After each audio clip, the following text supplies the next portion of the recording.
Welcome, everyone, to tonight's meeting on the 2023 repaving program in Franconia and Mount Vernon districts. My name is Zach Vernon. I'm the Fairfax County. I work for Fairfax County as a transportation planner, and I want to welcome you to this meeting. Before we begin, I'd like to review some guidelines so that everyone can participate and get the most out of this session.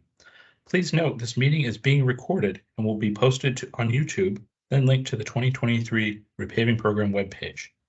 Microsoft Teams does offer a live captioning service. You can find that by clicking on the three dots and choosing Turn on Live Captions. Once the presentation is completed, we will begin a question and answer portion, during which participants will ask their questions aloud. The chat feature has been disabled for this meeting, so we will not be taking written questions. Please hold your questions to the end. If you are on the phone, we will have instructions on how to ask questions at the conclusion of the presentation.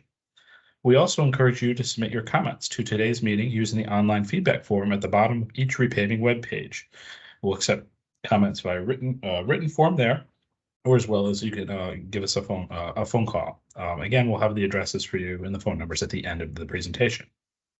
Before we begin, I'd like to introduce Supervisor Lusk from Franconia District and Supervisor Stork from Mount Vernon District, as well as Peyton Smith, Supervisor Stork's Transportation Aide. Supervisor Lusk, would you like to make a few remarks before we begin?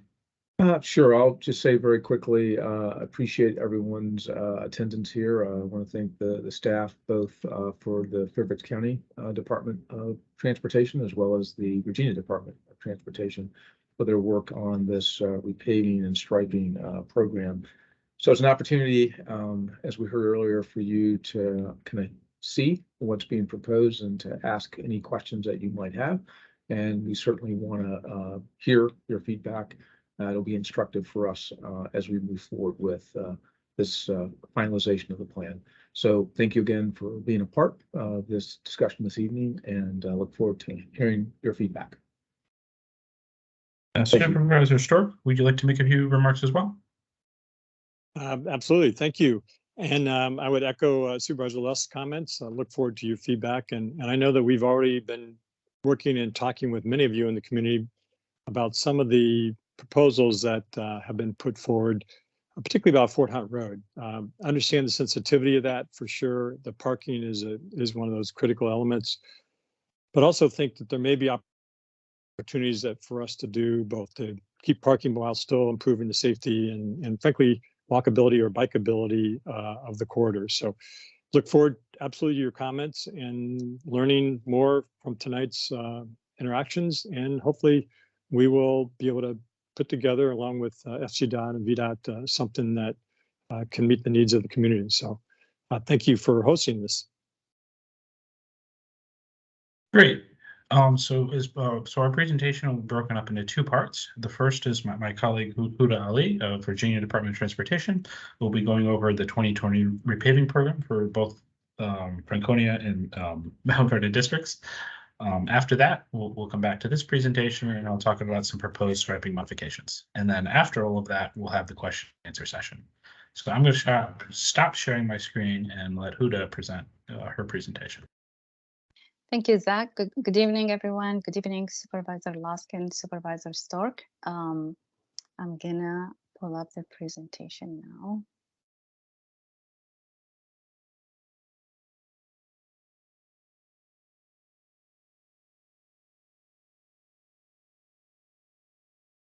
Okay, can everyone see the slide on the screen?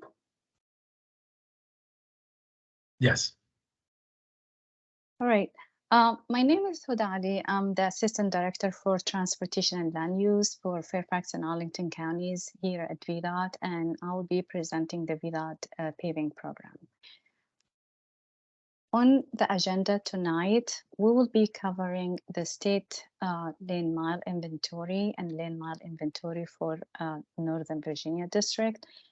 We'll also cover the planning and construction as part of the paving schedule.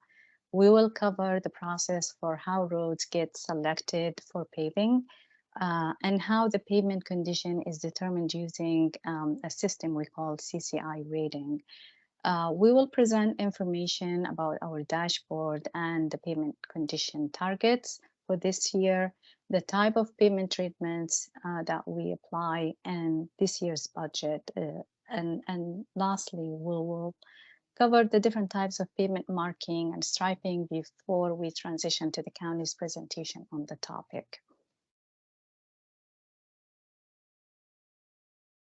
As you can see here, the Nova District has over 14,000 lane miles. To put that in perspective, it is equivalent to going to the West Coast and back 2.5 times. The actual number might actually be higher because this does not include the lane mileage for ramps and many of the recently added roads. This slide shows the breakdown of lane miles for our district. As you can see, over half of the mileage is actually in Fairfax County alone. The other half is a split between Prince William and Loudoun counties, and Arlington County only gets 2%, where we only maintain interstate and primary roads, and the county maintains their own secondary roads in Arlington County.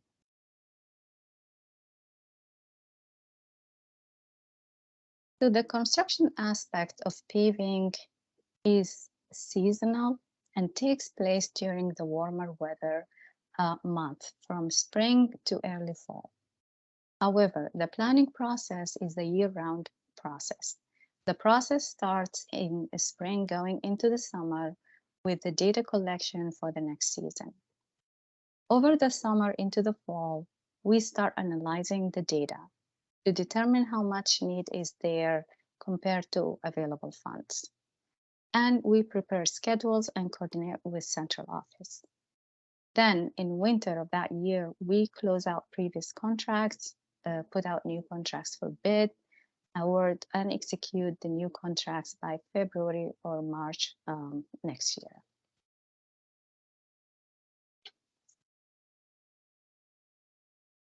So how roads get selected for paving? This is a question we get quite often.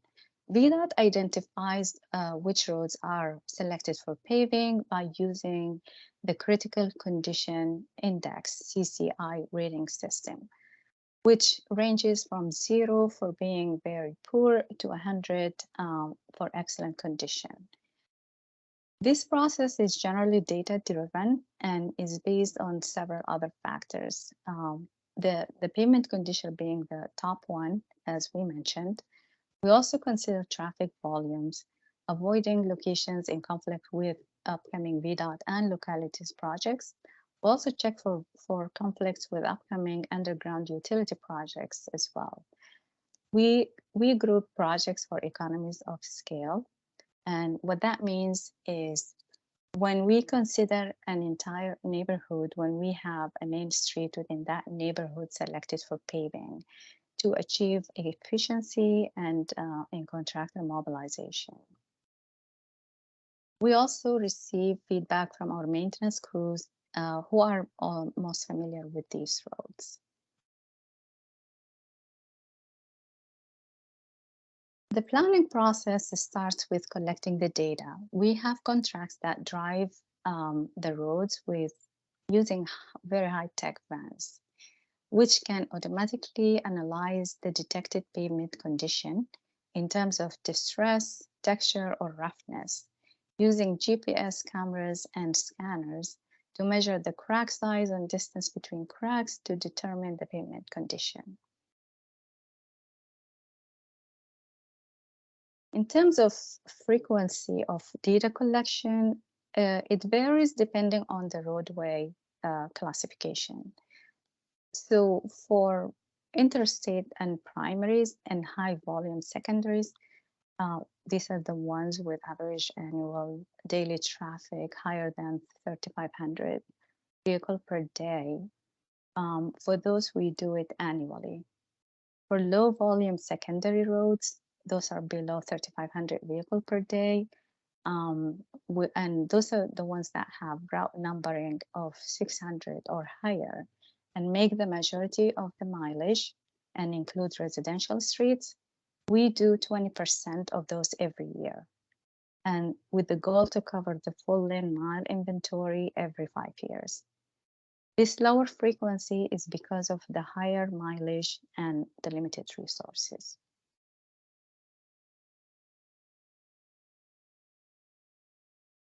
So on the screen, you see the slide for the pavement condition. So the pavement condition data is after it gets collected and analyzed, it gets translated into a rating on a scale from a 0 being the worst to 100 being the best, like in the case of a new road. The rating system we use is called CCI. It stands for Critical Condition Index. We focus on very poor and poor roads with sufficiency rating below 60 CCI. We do not pave roads with ratings higher than 60 CCI. And you can see in the photo examples of what these ratings looks like on the road.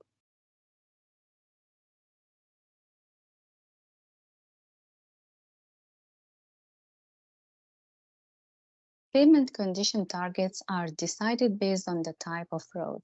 The targets for 2023 are shown in green in the square at the bottom left of the slide.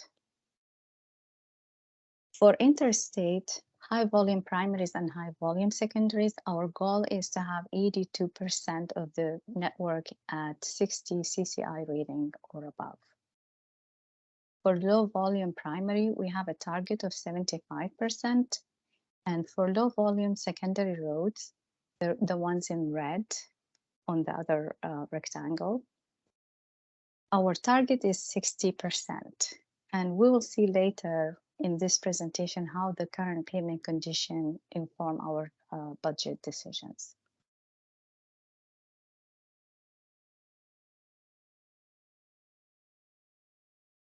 So on this slide, you see a description of the different type of treatments. There is preventive maintenance, where we try to extend the life of pavement by applying slurry seal. We also do limited patching and crack seal. Candidate roads are typically not in a poor condition and has to have CCI rating of 60 or above. The most common treatment is what we call corrective maintenance, and where we do mill and overlay. This could be 2-inch, which is the most common, and up to 4-inch, depending on the road condition. This treatment is most common and targets roads in poor condition only. In rare occasions, we may have to replace the pavement to full depth and rebuild the road. Roads targeted with these treatments are typically very old and were built to old standards. And now we get to see what the budget for this year. Each year, our district receives a set amount of budget. As you can see from the bottom line in red, this year's budget is slightly higher compared to the prior year. However, we are not able to do as much as we did last year because of the inflation.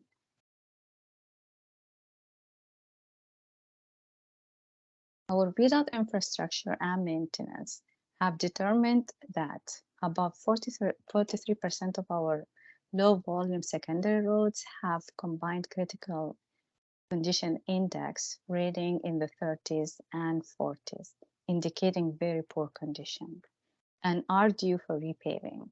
At current funding level, we only pave about 6% of the road network each year.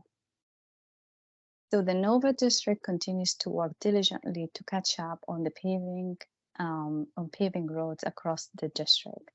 And until the roads are ultimately repaved, the maintenance team continues to monitor these roads for emergencies and safety-related issues, such as potholes and any needed patching.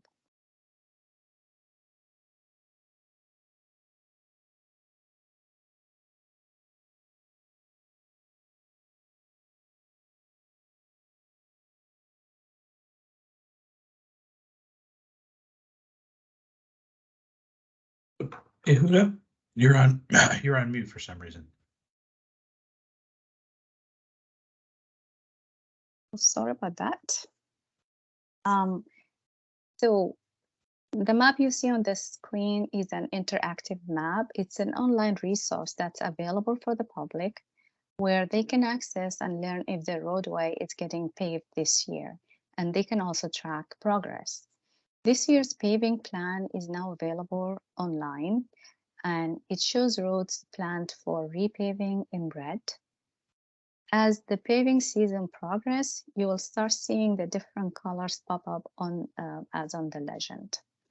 This is an interactive map where you can enter your street address in the search function to find out if your street is being paved this year.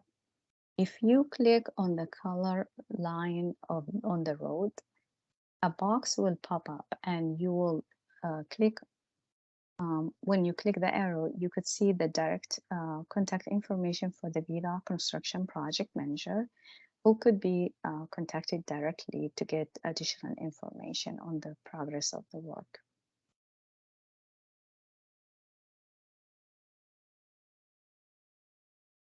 VDOT tried to take advantage of repaving to implement road striping in ways that will enhance safety and operation.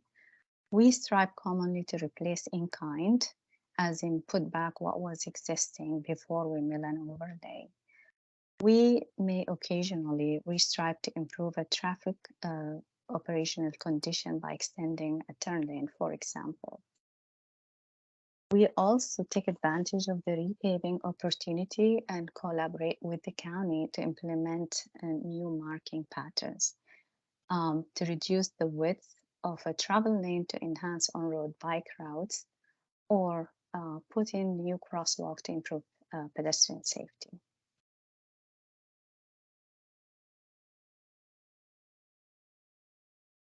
On this last slide, it contains some helpful information on how to report a roadway problem. And with that, I end my presentation, and thank you for the opportunity to speak about the state program. Give it back to you, Zach.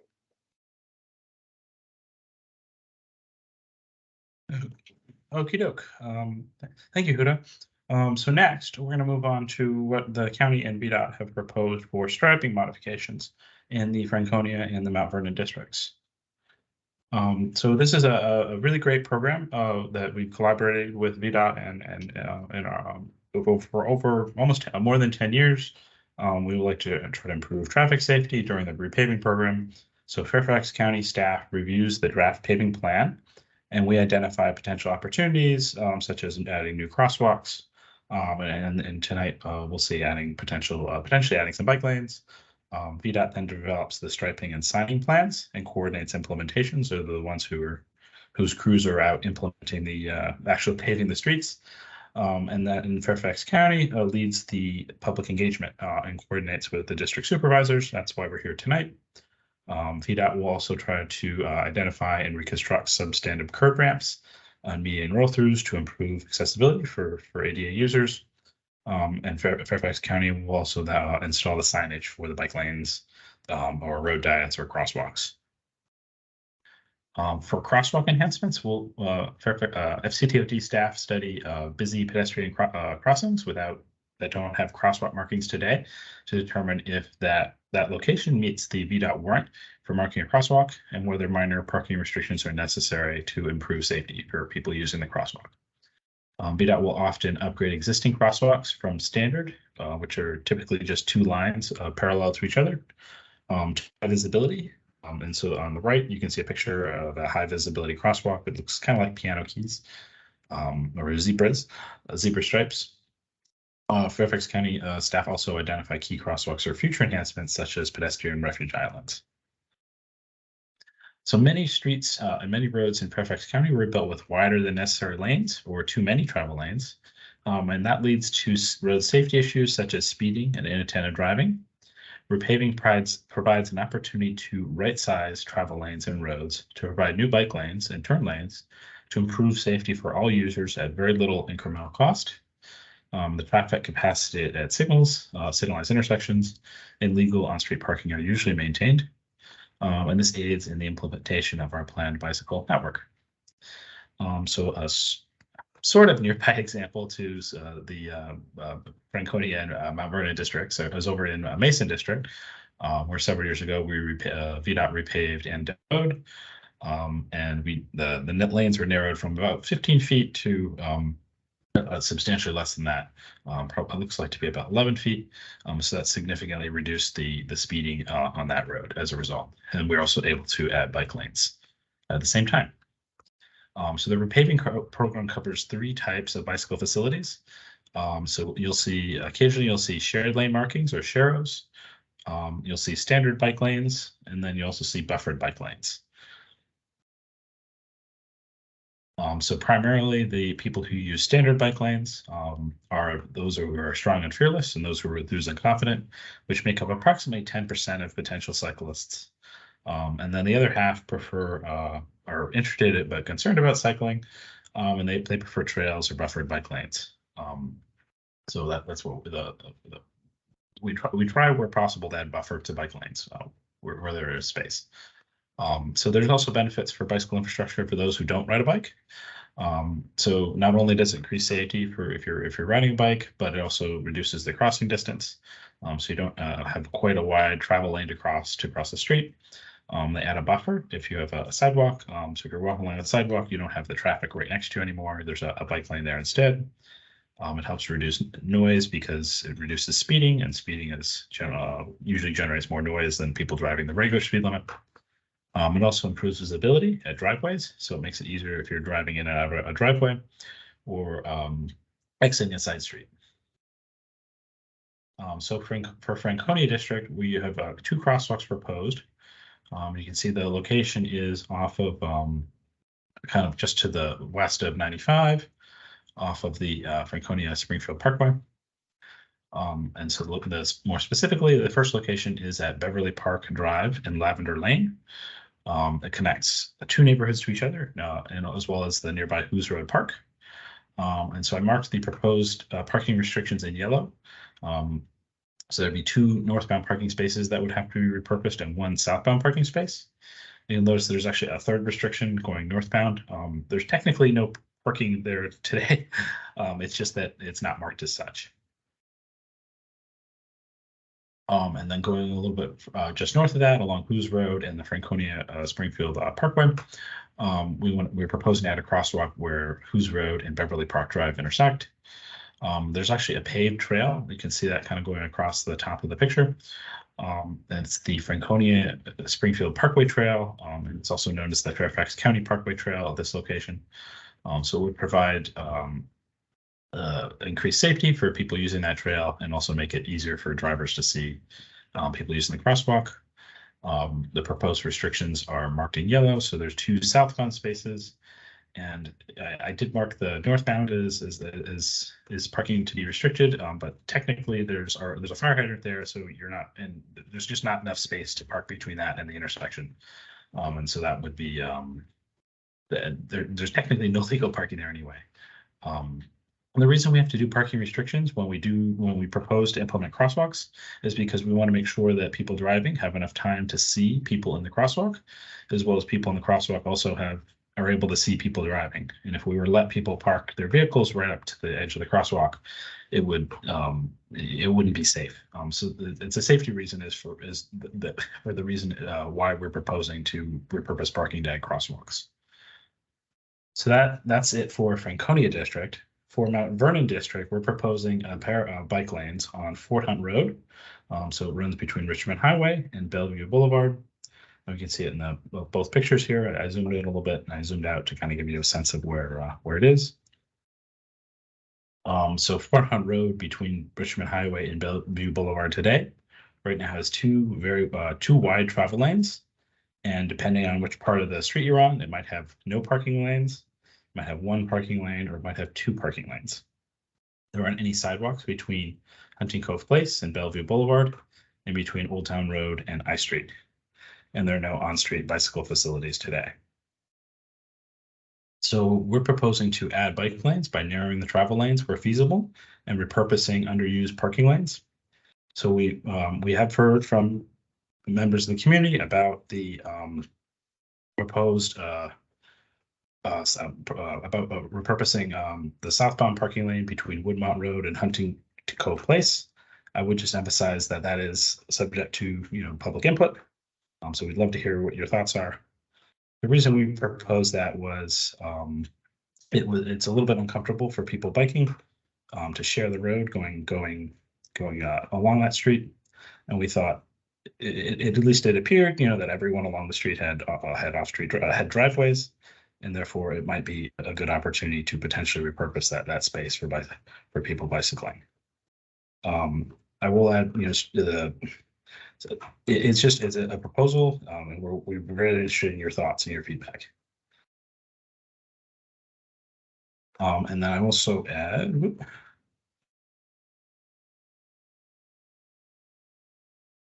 And then also add that this proposal will provide a bicycle connection between Bellevue Boulevard, the existing bike lanes there, as well as Richmond Highway's side path.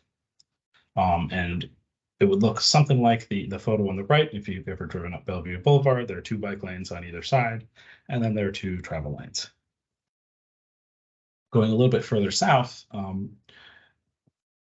we also propose to add bike lanes still on Fort Hunt Road, by narrowing the travel lanes where feasible and repurposing underused parking spaces. So between Old Town Road and Bellevue Boulevard, we would repurpose retain that southbound parking lane that runs along people's homes, but we repurpose the northbound parking lane in order to create buffered bike lanes. It would look very similar if you've ever been down to Collingwood Road. There's a parking lane on one side, there's bike lanes on either side, and then there are 2 travel lanes. And this would provide a bicycle connection between the Bellevue Boulevards, bike lanes, Richmond Highway side path, the shopping center, and help people get to and from the metro and other places within Mount Vernon district. So for paving related comments, so if you have any particular issues with drainage, missing signage, signal repair, walkway repair, or size distance issues due to vegetation growth, is the springtime after all, you should submit those to the MyVDOT portal at my.vdot.virginia.gov. If you'd like to request road repairs, you can select the following in that link. I need a road repaired, or you can call 1-800-4ROAD. For striping related comments on the presentation I just gave, you can submit those electronically by emailing dotbicycleprograms@fairfaxcounty.gov, or use the feedback form in the red box on the project webpage. The project webpage is below. We'll accept your comments through May 3rd. And now we're going to move to the question and answer portion. So to ask a question, please use the reactions feature and select raise your hand at the top of your screen.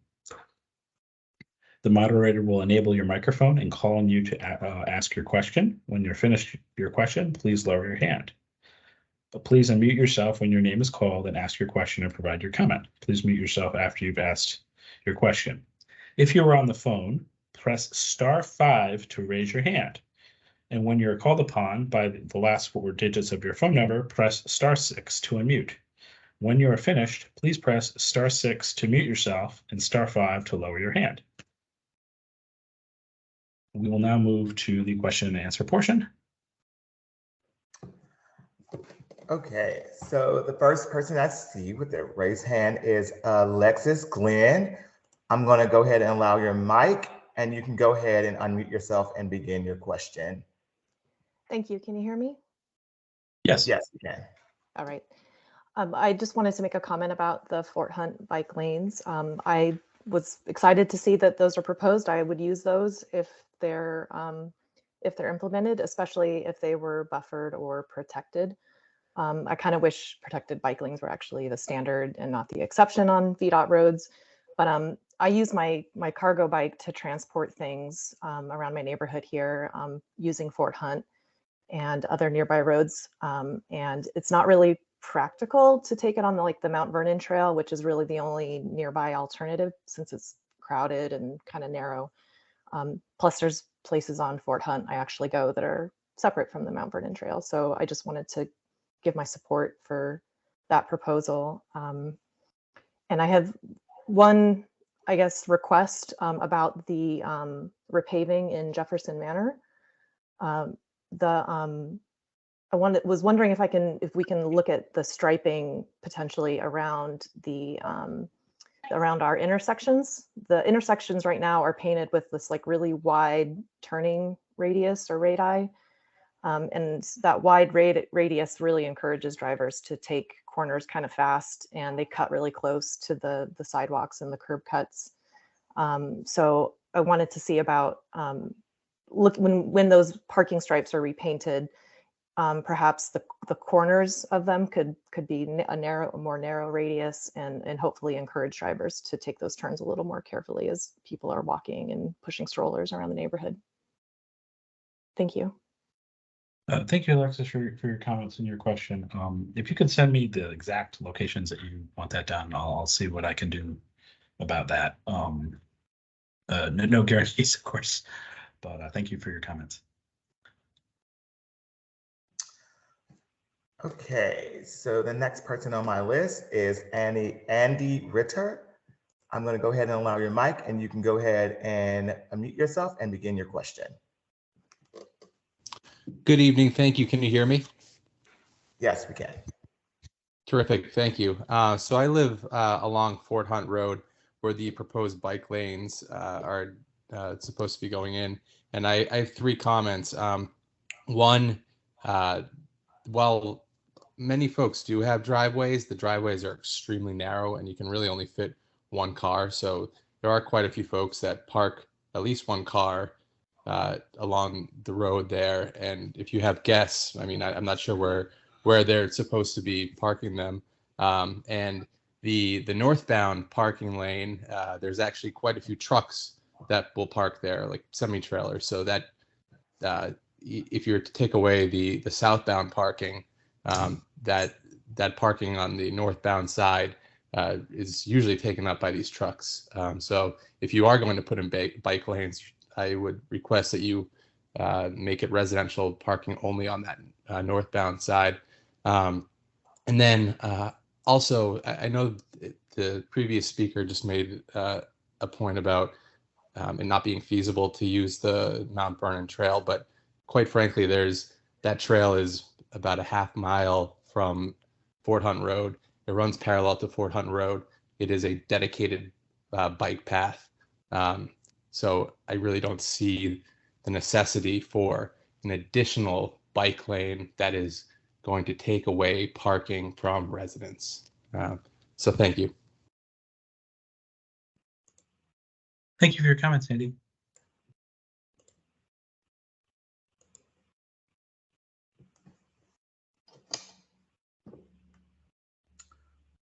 Okay, we are going to move along to Jeff Geiger. Please forgive me for saying your last name wrong if I did. I'm going to go ahead and allow your mic, and you can go ahead and begin your question. Hi, can you hear me? Yes, we can. Oh, great. My name is Jeff Gauger. I'm a resident of the Mount Vernon district and also a board member for the Fairfax Alliance for Better Bicycling, FAB. And my comments are about Fort Hunt Road, which FAB identified as really the big priority in Mount Vernon district. And that was in looking at Active Fairfax, which among other things is hopefully going to update the Fairfax County bike map. But I just wanted to speak to why Fort Hunt Road is such a vital connection for bicyclists, because especially I noticed the last speaker may not understand, but it first of all, it connects to Route 1 Richmond Highway, and part of Embark is putting in proposed cycle tracks along Richmond Highway. And so it will connect to those cycle tracks, and those are supposed to be protected bike lanes. Secondly, it connects to Old Town. Some people who don't bike may not know this, but there's actually a ramp that goes along the I-495 ramp, which leads up to Washington Street in Old Town. And some people keep going from Washington Street across the Woodrow Wilson Bridge on the bike path across the bridge. So it's a very important commuter connection for bicyclists, and a lot of people use it. It's also a connection to Huntington Avenue and to the Huntington Metro Station. And hopefully in the near future, we'll actually have bike share at the Huntington Metro Station. And I would expect that there will be many more people who will be biking to Metro. And that's a good thing. It means less cars on the road when you have the option to have multimodal transportation, biking, bus, Metro, all those options will be really good for Mount Vernon and Franconia districts. And finally, Bellevue Boulevard has bike lanes, and this will connect to those bike lanes.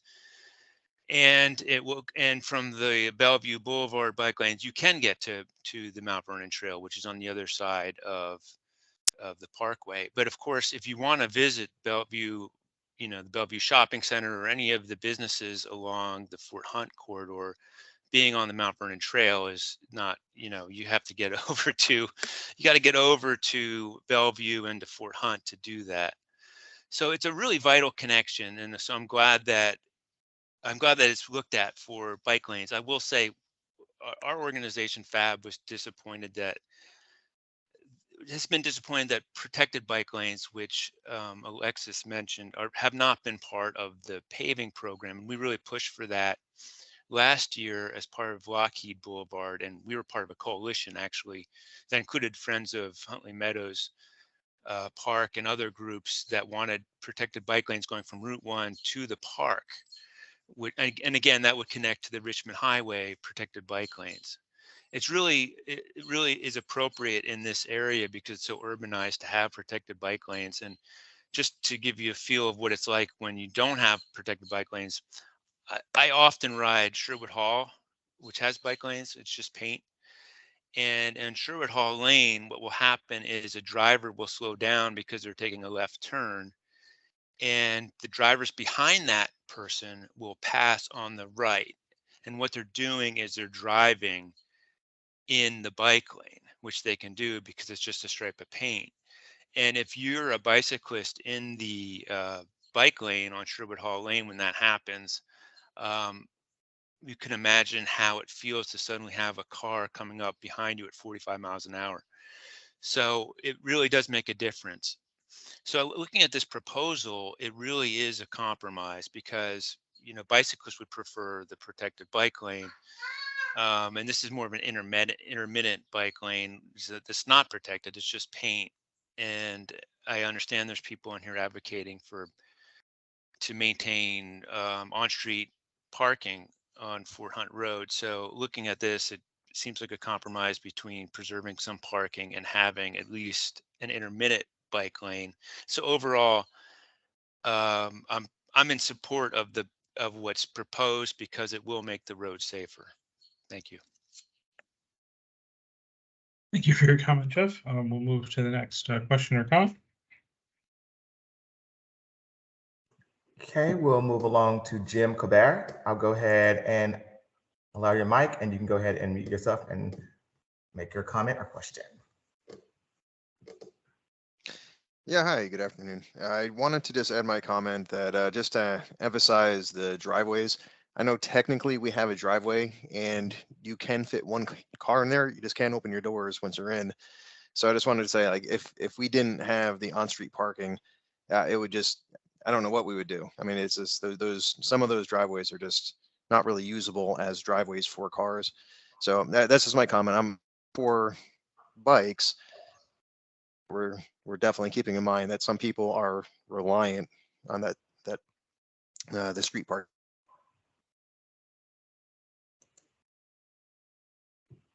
Thank you for your comment, Jim. We can move to the next question or your comment, please.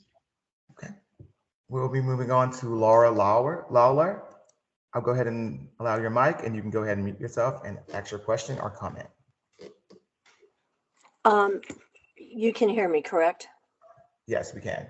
Yeah, I just want to make sure because of one of the comments made in the presentation. I'm president of the Belhaven Citizens Association, so I'm particularly focusing in on the parking lanes from Woodmont to Hunting Cove. and there was some reference that you may continue those parking lanes. I'm trying to make sure I understand what's proposed in that strip. Is it parking and bike lanes, only bike lanes, or it's up in the air?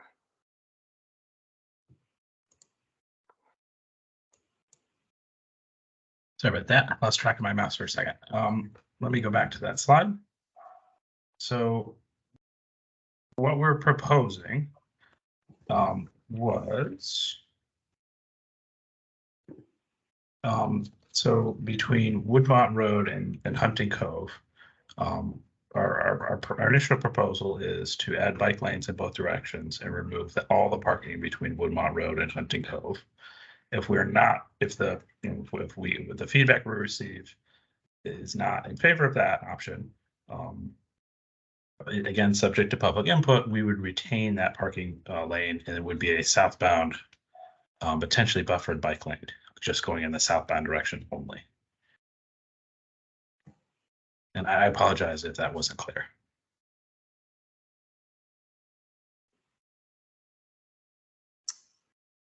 Okay, we'll go ahead and move along to Julie McConnell. I'll go ahead and allow your mic, and you can go ahead and mute yourself and ask your question or comment. Thank you very much. I also want to speak about the proposed bike lane between, in particular, Woodmont Road and Hunting Cove Place. I live on that stretch of road and have lived here for nearly 5 years. And I can tell you that I and my neighbors use the parking lane on the south side of the road at least once a day, multiple times a day, in order to safely enter and exit our driveways. As some of the comments from my other neighbors have indicated, that parking lane is essential to be able to do that, whether it be because you have a particularly steep driveway. In my particular case, we have to be able to back in. The only safe way to exit our driveway is going forward. And even then, the parking lane allows us to have visibility into the cars that are going in both directions. There also is no alternative parking on this stretch of road. So, whereas some other areas that you've mentioned, if we have guests here, if we have workers who are coming to do work at our homes, there's no alternative place for them to park in some circumstances. And finally, work crews, as one of the prior speakers mentioned, utilize those parking lanes. I can tell you that just last Friday, there were Verizon trucks on both sides of the street using the parking lanes on the north and the south side. There was a truck parked directly in front of my house, and one of my neighbors had, the crew had set up traffic cones and signage in order to alert drivers coming in the going eastward that there were crews and work that was going on. I frankly am not sure where that signage would be and where those crews would park if that parking lane didn't exist. So I would urge you to seriously consider not putting a bike lane, particularly on the south side of the road on Fort Hunt Road, the southbound side of Fort Hunt Road. Thank you. Thank you for your comment. We can move to the next person, please. Okay, we'll move along to Tom Rickard. I'll go ahead and allow your mic, and you can go ahead and unmute yourself and ask your question or comment. Hello, can you hear me? Yes, we can. Okay. I've got a couple questions. Jefferson Manor, right next to the Metro, within the TSA, basically. We're a very old neighborhood, built in 1950. We have undersized one-way streets. And we see that you're planning on repaving the neighborhood. My first question are you planning to have bike lanes through the neighborhood? The only bike lane we're proposing in the presentation tonight is Fort Hunt Road. Okay. So no. Okay. All right. Then moving on. I've been here 33 years. I've seen 3/4 of our neighborhood get the sidewalks and stormwater management replaced.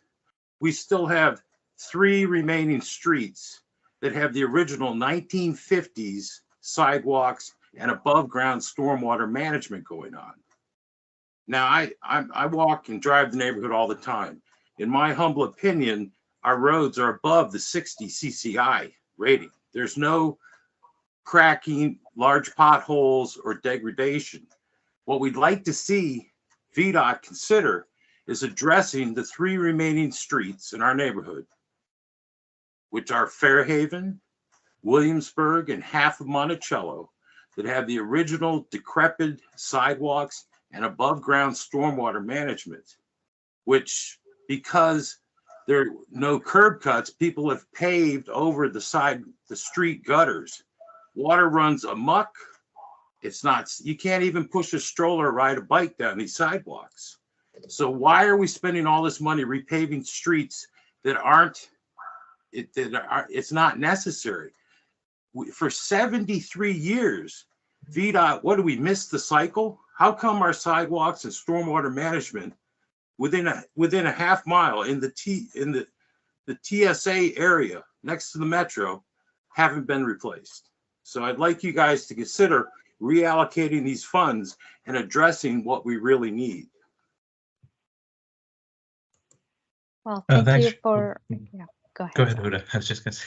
Yeah, I I was think just that's going to for you. say, well, thank you for bringing this to our attention. I'll check with infrastructure to see how the roadway got determined to be repaved. My guess is because there is a major street going in that neighborhood, normally they will look if the roads are in a condition that will justify paving, even if they're a little higher than 60. My guess is that that is the case, but I'll double check. I know you mentioned 2 other roads, Fairhaven and another road that I did not capture. If you can repeat that, I'll take notes of these and get a response to you. In regard to sidewalks, VDOT does not build sidewalks. Those are normally projects that are done by the county. So I guess I'll defer to Zach to take a note of that and maybe follow up on it. Thank you. Yeah, if you send us a note to DOT bicycle programs at fairfaxcounty.gov, I can look and see what the if there are any proposed sidewalk projects in your neighborhood. I appreciate the comment, the feedback. Thank you. Okay, we will move along to Sean Newman. I'll go ahead and allow your mic and you can unmute yourself and make your comment or ask your question. Hi, good evening. My name is Sean Newman. I am also with Fairfax Alliance for Better Bicycling. I'm also the FAB representative to the Trails, Sidewalks, and Bikeways Committee. So I have a couple of comments. One, definitely in support of the bike lanes along Fort Hunt Road. I've ridden along this road and it is definitely challenging as is, and having buffered, or at least buffered and preferably protected bike lanes would absolutely make this a safer option. As for this being so close to the, it is, as was mentioned by a previous speaker, close to the Mount Vernon Trail. However, it is still challenging to get that far out of the way to get between certain places along this route. And then I just had one other comment in relation to what Alexis said earlier about the curb turning radius. The Trails, Sidewalks, and Bikeways Committee has recently sent a letter to the Board of Supervisors, and the chairman of the board submitted a board matter relating to extending out the turning radius, preferably with something more than paint, but at least paint, to make it so that the turns are able to be done with require a tighter turning radius. So in order to slow the vehicles down as they are making that turn. And so there is extensive evidence outside of the county. I understand that the board matter was to study the issue, but there is plenty of evidence, and it is something that VDOT has done in the past. And so we highly encourage any opportunity to make corners closer to 90 degrees, or even beyond 90 degrees, to force vehicles to slow down as they're going around turns to help prevent higher speed accidents, or excuse me, higher speed collisions with pedestrians or bicyclists. Thank you.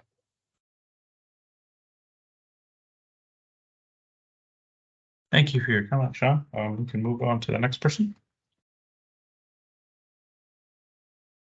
Sorry about that. We'll move on to Forrest McConnell. I'll go ahead and allow your mic, and you can go ahead and mute yourself and ask your question or comment.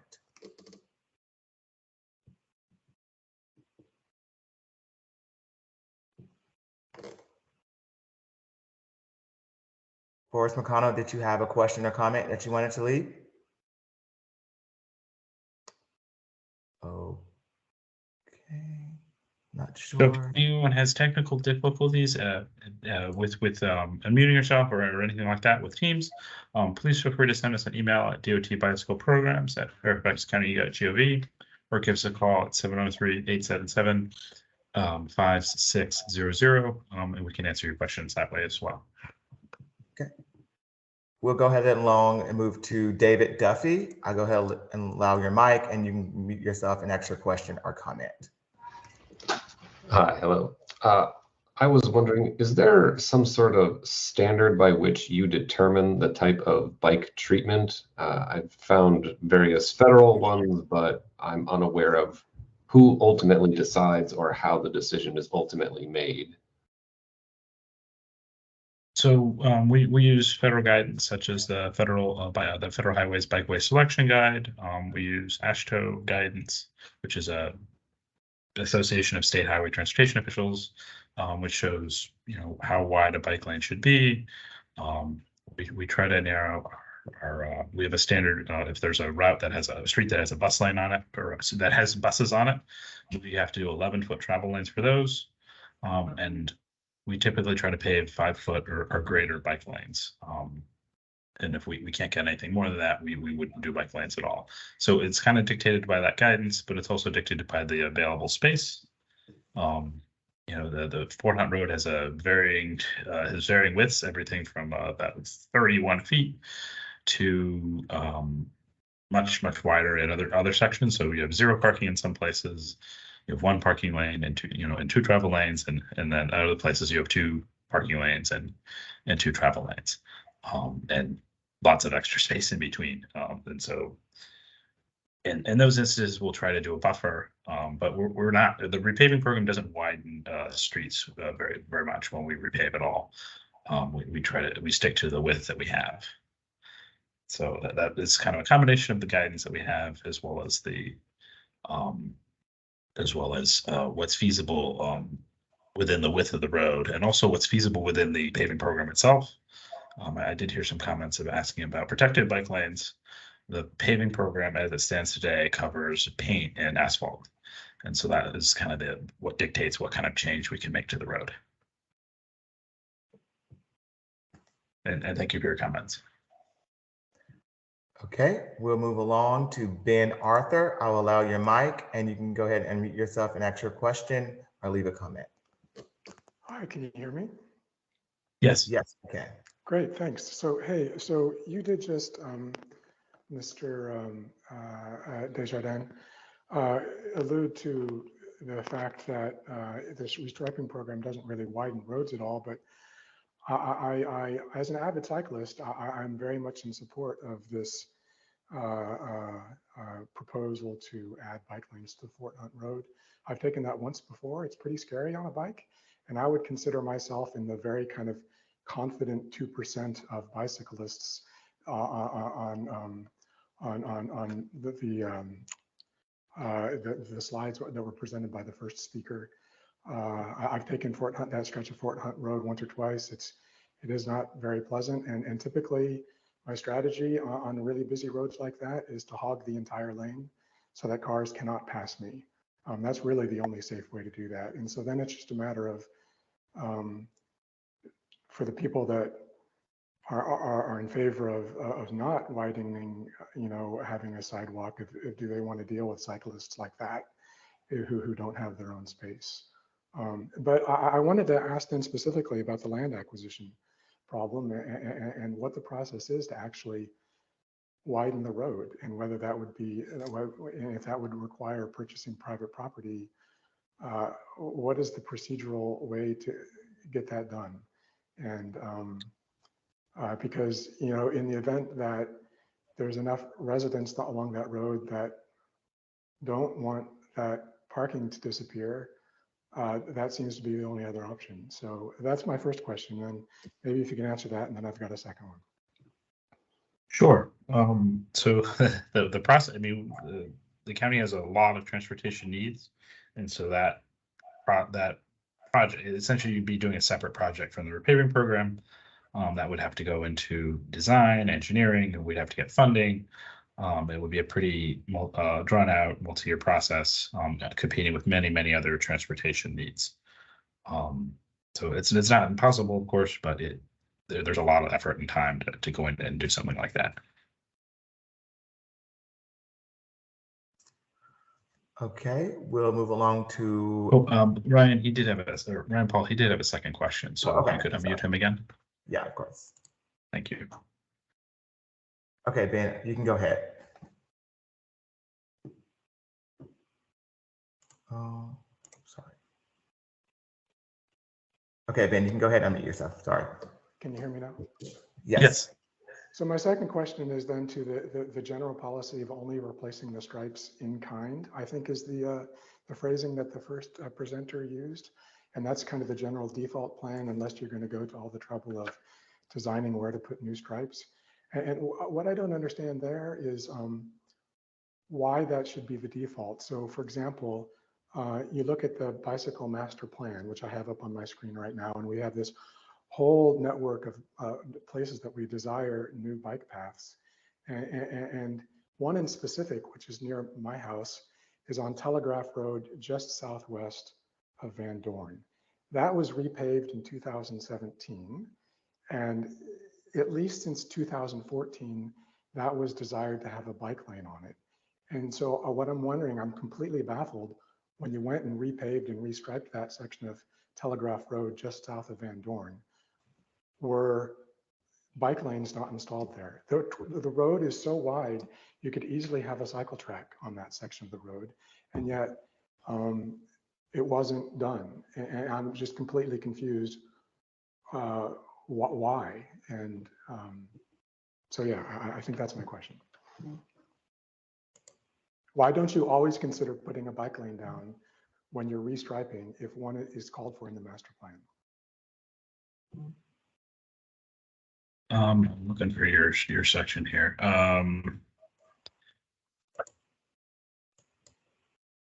Yeah, so I just so you know, I've only worked for the county for about a year, so I wasn't around for when that decision was made. And it's, yeah, I can see there's a little bit of bike lane on some parts of it, but not all of it. Oftentimes it'll be dictated by width. So if there's not enough space for a bike lane, or if there's parking and whatnot, those kind of factors kind of dictate what goes down. And if you want to email exactly which location on Telegraph Road that you're talking about to DOT bicycle programs at fairfaxcounty.gov, I can ask one of my colleagues who worked on the program at the time and see if she remembers why or why not the street did or did not get, or why the street didn't get bike lanes in that particular instance.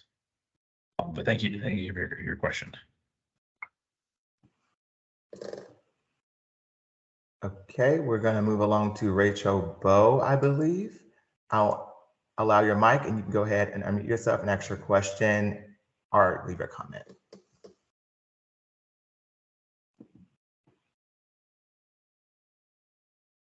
Rachel, did you have a question or comment? Hello? Oh, we can hear you.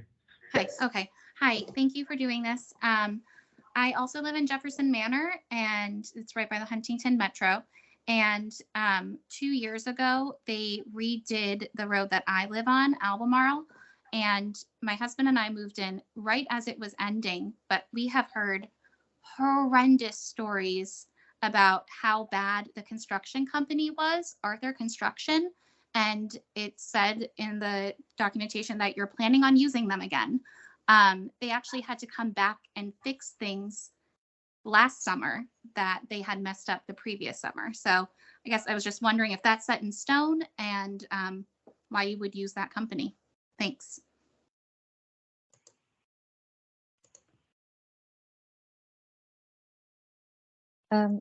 So I really don't have an answer. I don't participate in the procurement process, but I took a note of that and I'm going to go and check and we will send you a response.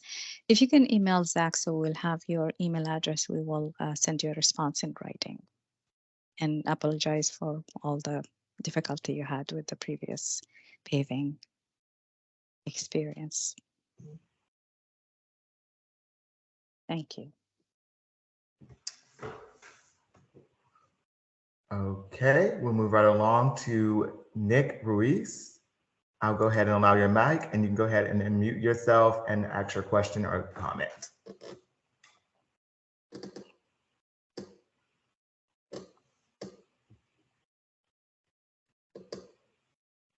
Nick, did you have a question or comment?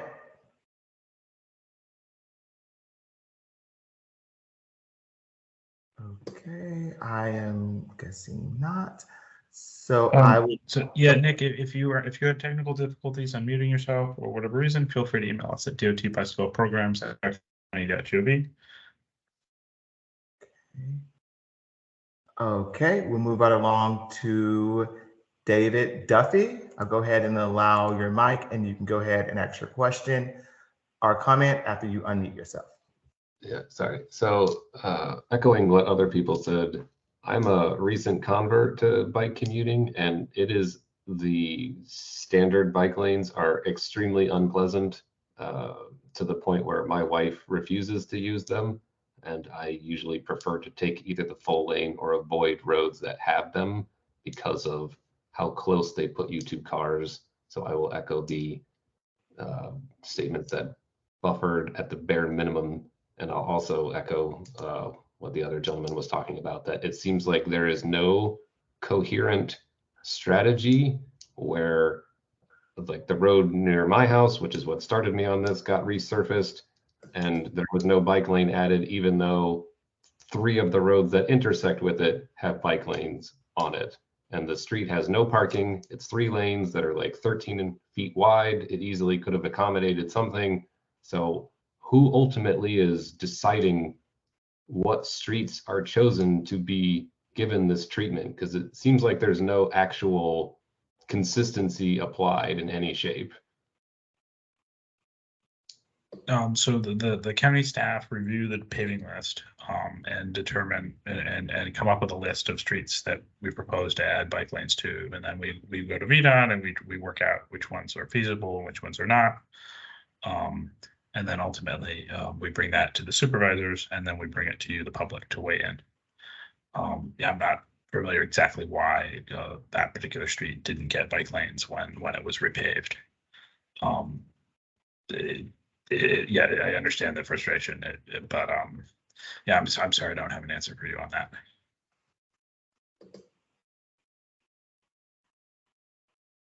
Okay, we'll move back to Forrest McConnell. I'll go ahead and allow your mic. And if you can unmute yourself, go ahead and ask your question or comment. Thank you very much. You'd think after 3 years of COVID, I would have figured that out by now. Apologies to all of you. My name is Forrest McConnell. I live on the impacted stretch of Fort Hunt Road between Hunting Cove Place and Woodmont Road. I also do enjoy biking in my community.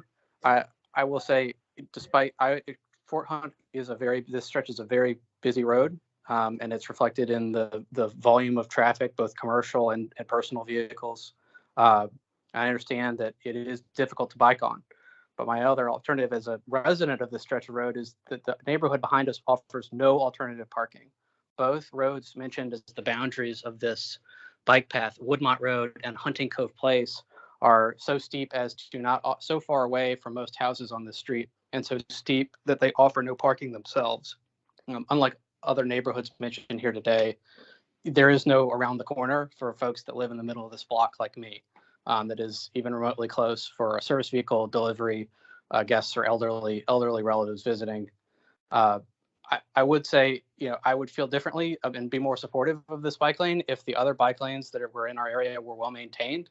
The bike lane just south of Hunting Cove Place is scary to the point of me not even wanting to use it because it is poorly maintained and not routinely cleared. So I think that there's room for compromise, but I don't know why we would eliminate all of the southbound side of the road parking when there is already a bike lane on the northbound side of Fort Hunt Road, just up to the edge of this defined area that's not properly maintained, that needs love and attention itself, and that would be better connected to the northbound side of Fort Hunt Road. I think that make a lot more sense. And if you put the bike lane in on the southbound side of Fort Hunt, people are going to have to cross at the crosswalk that is just even with Hunting Cove Place. That is a blind hill where drivers routinely go over 50 miles an hour. It's terrifying. I don't know if anyone who has been a pedestrian in this area has tried to use that crosswalk. It is not safe. So I don't know why we would put cyclists on the southbound side of the street and then demand that if they want to continue in a bike lane, they cross to the northbound side. I really don't believe that there's any need at this time to eliminate the parking with no alternative solution. The parking on the northbound side of the road, so, one of my neighbors mentioned, if we made that residential only, I would support that plan if it were actually enforced. And in all candor, I'm concerned that it would not be enforced. Either commercial vehicles would occupy it as they routinely do, given our proximity to I-95. Commercial vehicles bed down overnight on Fort Hunt Road fairly often. So I just don't believe that it would be enforced or usable in any way that reflected the actual living patterns of the people who are here. So again, with all respect to my fellow cyclists, as a resident of this road, I have pretty serious concerns with this proposal as it currently stands. Thank you very much. I look forward to working with you going forward. Thank you for your comment, Forrest. I didn't see any no parking signs on those side streets you mentioned. But I will take a look again and see if that is in fact restricted. But thank you. I really appreciate the comment. Okay, we'll move back to Sean Newman. If you still have another question or comment, you can go ahead and mute yourself and ask your question or leave a comment. I appreciate the opportunity to speak for one more time. This is actually more of a general comment about the repaving process. I just wanted to urge you to please get the slides, the presentations for these up as quickly as possible. There is a very limited comment window, and for people who aren't able to attend the meetings, they are then not able to respond in a timely manner. So just an urge to please get them up on the website as soon as possible. Thank you very much. Yep. Thanks, Sean. We will do that tomorrow. It should be up tomorrow. So thank you. Okay. Moving back, I'll go ahead with Ben Arthur. You can go ahead and unmute yourself and ask your question and comment if you have another one. I'm sorry, I forgot to take my hand down. Okay, it's fine. Thank you. No worries. Okay, going back to Rachel Bowe. If you have another question, you can go ahead and unmute yourself and ask your question or leave a comment. No, my hand's not up, or I thought I turned it off. Sorry. It's fine. No worries. Sure. Okay, and Tom, okay, if you want to go ahead and ask your question, I'll go ahead and allow your mic and you can unmute yourself. Yeah, hi, it's Tom from Jefferson Manor again. And I'd just like to point out to Huda that the street Albemarle Drive in Jefferson Manor that Rachel said was a real hassle to get repaved was repaved 1 year ago and perhaps should be removed from the repavement map. Thank you. Well, thank you for providing that information. We're definitely going to check on it. Yeah. Yeah, I would add, I mean, there are people behind, making those maps work, and we don't all, not everyone gets it right. So I appreciate you helping us out there. Tom, do you still have a comment or question? Just want to make sure. No, I just, you know, we were all impressed that you're going to repave the whole neighborhood. But my question is, who is responsible for the sidewalks and stormwater management on those 3 streets? I believe there's a map, and I have to check to see who would be, but I believe that would be us. But I'm not totally sure off the top of my head. Maybe who you could clarify, but Right. might be Fairfax Normally, County. for stormwater management, are you talking about ditch lines, or are you talking about structures, stormwater management structures, or are you talking about something else like bioretention or things of that nature? Okay. Jefferson Manor was completed in 1950. We're within the TSA. We're right next to the metro. Okay. I've been here since 1990. We've managed to get 3/4 of the neighborhood sidewalks and underground stormwater management installed. However, there are 3 streets that have never been dealt with by anybody since 1950. The sidewalks are crooked. They have telephone poles in the middle of the sidewalks. You can't even push a stroller down them. And the water runs down both sides of the street, which is compounded by the fact that everybody that has a driveway has put an asphalt bump into the gutter. When it rains, water's everywhere. So my question is, who's responsible for, 73 years? This hasn't been addressed. Somebody should take a look. Yeah, I took a note of it, and we're definitely going to take a look, and we will get back with you through Zach's team. But thank you for bringing this to our attention again. Sounds like it's a very old road, was built to old standard and did not get really any updates since then. So, but yeah, we'll get back with you. Yeah, and I definitely understand the frustration about lack of sidewalks or good sidewalks.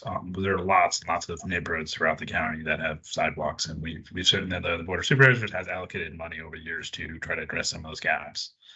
But it's certainly, there's an immense list of locations, as you outlined in your neighborhood. So thank you for the comment. Okay, we'll go ahead and move to Alexis Glenn. I'll go ahead and allow your mic, and you can go ahead with your question or comment. Thank you. I want to echo Tom's comments, and I know Supervisor Lusk is on the call, and he's very familiar with the parts of Jefferson Manor that are have been decades waiting for the sidewalk improvements. So I hope that there's a note to get on the capital improvement program or whatever funding source it is that we need to get the project that was approved, I think, in 1991 by the county to get our sidewalks updated to finally complete that 30-year-old plus project. I did want to ask about late last year in the repaving program, there was a late addition of Farmington Road, Farmington Drive, the Farmington adjacent to the Jefferson Manor Park for a bike lane. And I heard Zach, you earlier say that Fort Hunt is the only bike lane in Franconia and Mount Vernon districts. But I thought that when Farmington was going to be repaved, there was supposed to be a bike lane added to that. So I wanted to check in on that and see if that is still planned.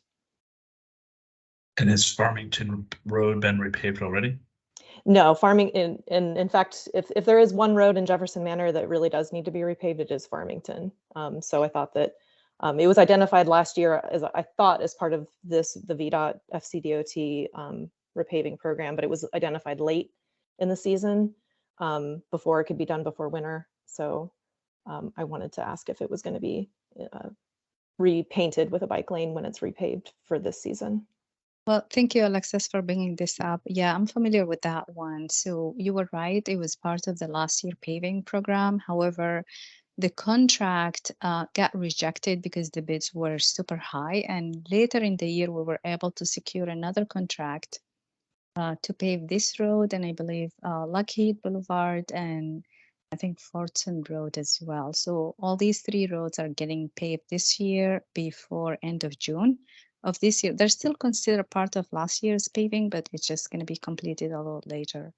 So they are underway, or they should be getting done soon. Yeah, and if we propose the bike lane, it should still be there. But I will double check to make sure it's still in the plans. Correct. Thank you for your Yes. question. Thank you.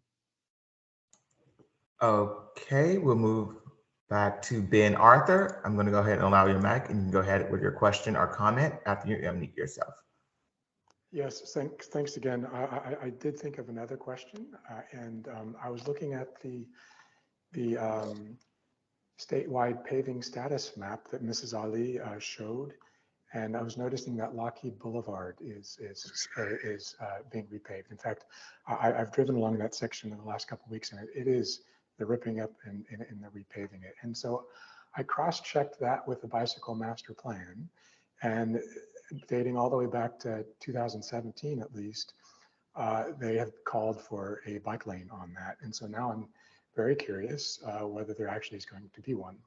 I kind of clicked through and I couldn't tell from the information that popped up in the little window from the statewide paving status map to get any details about whether bike lanes would be included or not. So I figured I'd ask since I had you on the line.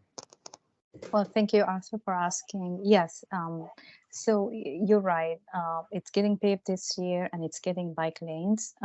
Normally, the paving map does not provide that kind of details, but I can confirm to you that I'm familiar with the plan, and there will be bike lanes on that road.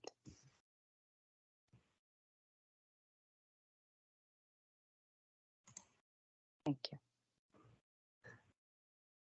Doke. I don't see any other questions. Last call, if anyone else has any more questions. David, looks like you have a question, David? So you hit on a bunch of the standards, or at least the guides for how the bike lanes are kind of decided. I looked at the federal one, and for the traffic volumes that we see on a lot of the roads, according to the VDOT spreadsheet I looked at, it seems like buffered or protected is kind of the minimum for the speeds and the volumes that we see, but it seems like it's only the painted gutter style that we ever really get around here. So I'm curious, again, like who ultimately decides on the actual type of treatment? Is it a Fairfax County decision? Is it a VDOT decision? And, who would be influenced by, they're just really not very good in a lot of these places. So it starts with the width of the road. So if the road isn't wide enough to have buffer, we can't put a buffer in some places. In other places, we can propose to such as what we proposed here is we've proposed to repurpose one of the 2 parking lanes on one part of Fort Hunt Road, so we could do buffer in that section. And then some parts of Fort Hunt Road are so narrow that you can't do buffer, so it's either no bike lanes or there's either no bike lanes or that's it. That's just how the road width is. And then in terms of decision making, it starts with Fairfax County staff, who then work with VDOT staff to identify potential streets such as Fort Hunt Road. And then we bring that to the supervisors for their input, and then we bring it to you for your input. And so it's kind of more of a collective decision. So we'll take all your comments, and that will go to each supervisor, and then they can provide give us direction on how they'd like to proceed. We have another question from Walter Fink. I'll go ahead and allow your mic, and you can go ahead and unmute yourself and ask your question or leave a comment.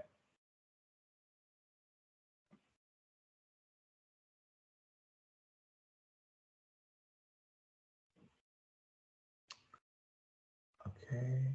Walter, do you have a question or comment? Not sure if you're having technical difficulties. Can you hear me now? Yes. Yes, we can hear you now. Good to hear Sorry. you, Walter. No worries. Section of Fort Hunt Road in front of the country club, which is across from the people who don't want parking taken away from them. But I thought the country club, when they got permission to add on to their country club, make some additions and things, they promised a bike path, off the road bike path along the fence between the traffic lights of Route 1, actually at the bottom, both ends, from both ends of the golf course and club. I think Mr. Stork can probably talk to that, because this is just memory and I don't trust my memory, but I was sure that they had promised off-road bike path. We're gonna build a platform up against their fence or something. Does anybody remember that? It would help So take there some. is a, Would take some of the yeah, cost. so there is oh, I'm sorry, go ahead. I'm just saying that would take some of the cost away from the county and take bicycles off the road and put them on this off-road bike path that I thought the country club obligated themselves to provide. Ring a bell?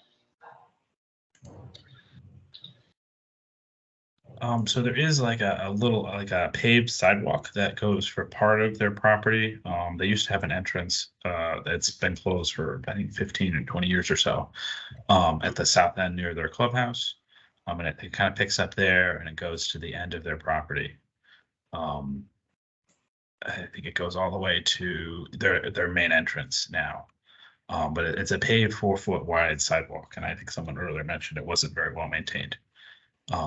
And I'm not sure what other, I don't have a, I don't know what the country club was obligated to do at that time. And I mean, Supervisor Stork, go ahead and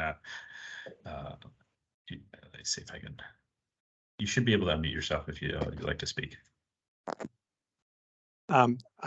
This was actually before my time. This was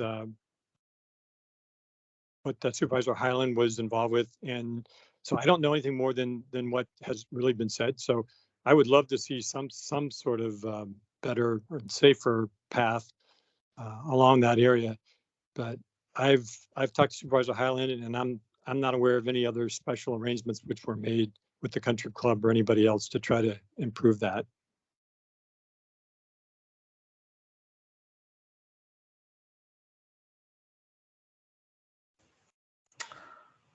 Okay. We can move to the next. I'm going to move to Forrest McConnell again. I'll go ahead and allow your mic, and you can go ahead and unmute yourself and ask your question or comment. Thank you. I apologize. Very briefly, the section of VDOT maintained striped bike lane I was referring to is to the south of Hunting Cove Place. I was not referring to the 4-foot wide country, whether it's country club maintained or maintained by someone else. There is a 4-foot wide path that is routinely used for cycling. It is maintained fine, but I was referencing the VDOT maintained and VDOT striped bike lane south of Hunting Cove Place. But yes, there is a 4-foot wide path. I'm looking at it right this second. It exists. That's all I can say. I don't know who owns it. Okay. Hard to beat first-hand knowledge. Thank you for your comment.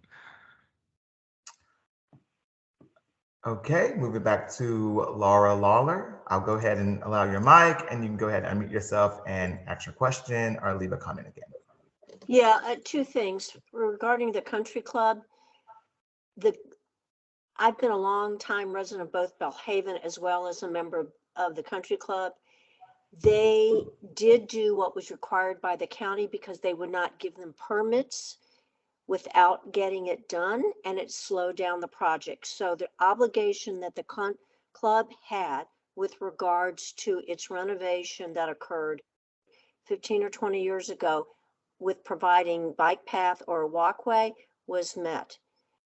The second question I'd like to point out, and I tried to say it the first time, is all the maps that are reflecting on Fort Hunt Road really are flat surfaces, and the area of Fort Hunt, primarily between Woodmont and Hunting Cove, is very hilly.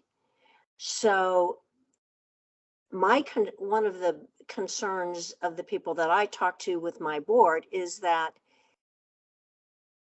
we think it's high risk for that to be a bike lane just because of ingress and egress out of the driveway, with homeowners having difficulty seeing bikers on that.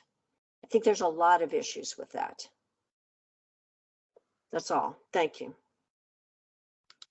Yeah, so I should clarify, regardless of, so both what we propose tonight and what both options, if you will, would provide a little bit more of a buffer space.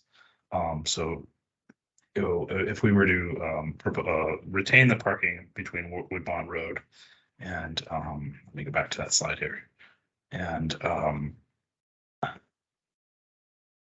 the other street, the bike lane would provide a little bit more of a buffer, so you can more easily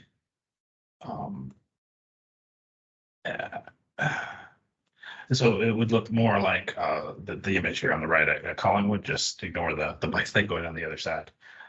So you'd be able to back out of your driveway, and there'd be the bike lane going uphill, and cyclists are typically going a little bit slower going uphill anyways. And so instead of having what was described earlier by an earlier commenter of having just this parking lane, you'd also have this bike lane, the buffer to the traffic. So it would actually move the traffic a little bit or further away from where you live, and provide a little bit more of a safety benefit, as opposed to just backing straight out past the parking lane into the traffic. And then also I should add too is since we're narrowing the lanes to 11 feet on Fort Hunt Road, that would hopefully discourage some of the speeding and some of the higher, more dangerous driving that you see today. And I hope I answered your question there.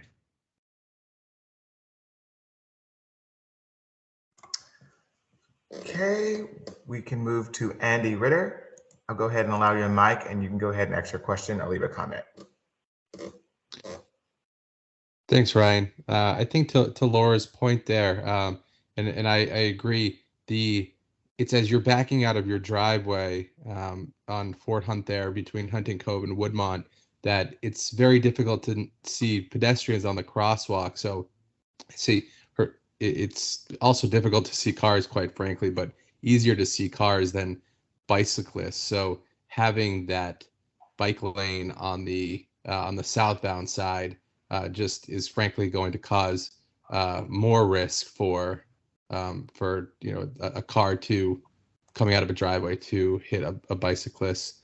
And just one comment, the point was raised that there is the path along the club on the northbound side, and then also that VDOT maintained or poorly maintained, I guess it's been pointed out, bike lane just south of Hunting Cove.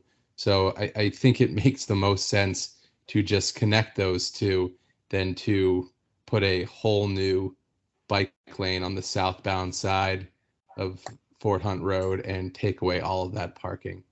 So I would hope you strongly consider not putting a bike lane on the southbound side, and if at all, put it on that northbound side. Thank you. All right, thank you for your comment. Laura, you still have your hand up. We'll unmute you if you have another comment you'd like to make. And Laura, you're going to be our last commenter tonight since it is 8:30. Nope. All right. Yeah, I think she put her hand down. Okay, thank you, Laura.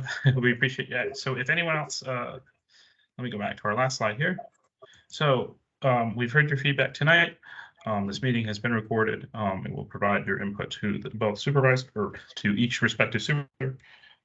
If you still have comments or if neighbors who want to make comments or anyone else, feel free to email us or give us a call at the email address here. This concludes our meeting for the 2023 repaving program in the Franconia and the Mount Vernon districts. A recording of this meeting will be available on the website in the next day or so, as well as the slides. Thank you for joining us tonight. We really appreciate your time and participation. Thank you. You as well.